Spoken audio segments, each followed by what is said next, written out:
അതിന് നമ്മൾ കൃത്യമായും എസ്റ്റിമേറ്റ് തയ്യാറാക്കണം. അഡ്വാൻസ് എസ്റ്റിമേറ്റ് കൂടെ നമ്മൾ അത്തരത്തിൽ വന്നാൽ അഡ്വാൻസ് എസ്റ്റിമേറ്റ് കറക്റ്റ് ചെയ്യണം. അത് പുതിയ വീട് ചെയ്യുന്നത് റിനോവേറ്റ് ചെയ്യുക എന്ന് പറയുമ്പോൾ വീട് മോഡിഫൈ ചെയ്യുക എന്നുള്ളതാണ്. അപ്പം പഴയത് വരുന്ന സാധനങ്ങൾ മാറ്റി ചെയ്യുന്നത് തന്നെ ആയിരിക്കും നല്ലത്. പഴയത് തന്നെ ഇട്ട് ചെയ്ത് കഴിഞ്ഞാൽ ആ ചെയ്തതുകൊണ്ട് നമ്മൾ മൊത്തം ചെയ്യുന്ന ഇൻവെസ്റ്റ്മെൻറ്റും വേസ്റ്റായി പോകും.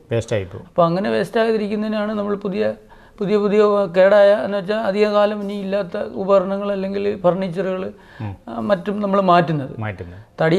തടി വെച്ച് ചെയ്യുന്ന കാലത്ത് ഒരു 20 വർഷമൊക്കെ ആകുമ്പോഴത്തേക്ക് എങ്ങനെയായാലും ഒരുപാട് പ്രശ്നങ്ങളുണ്ടാവും, തടിക്ക് പ്രശ്നങ്ങളുണ്ടാവും. അപ്പോൾ സ്വാഭാവികമായും തടിയിൽ പ്രശ്നങ്ങളുണ്ടെങ്കിൽ പിന്നെ അത് വെക്കുന്നത് കൂടുതൽ ബുദ്ധിമുട്ടുണ്ടാകും. അതുകൊണ്ട് നമ്മൾ ചെയ്യേണ്ടത് അത്തരത്തിലുള്ളത് നോക്കി പുതിയത് തന്നെ ചെയ്യുന്നതായിരിക്കും. നമുക്ക് വീണ്ടും വീട് കൂടുതൽ നാൾ കേടില്ലാതെ കൂടുതൽ മെയിൻ്റെനൻസ് വരാതെ വീട് നോക്കുന്നതിന് അത് നല്ലതായിരിക്കും. പുതുതായിട്ട് വെക്കുന്നത് തന്നെ ആയിരിക്കും നല്ലത്.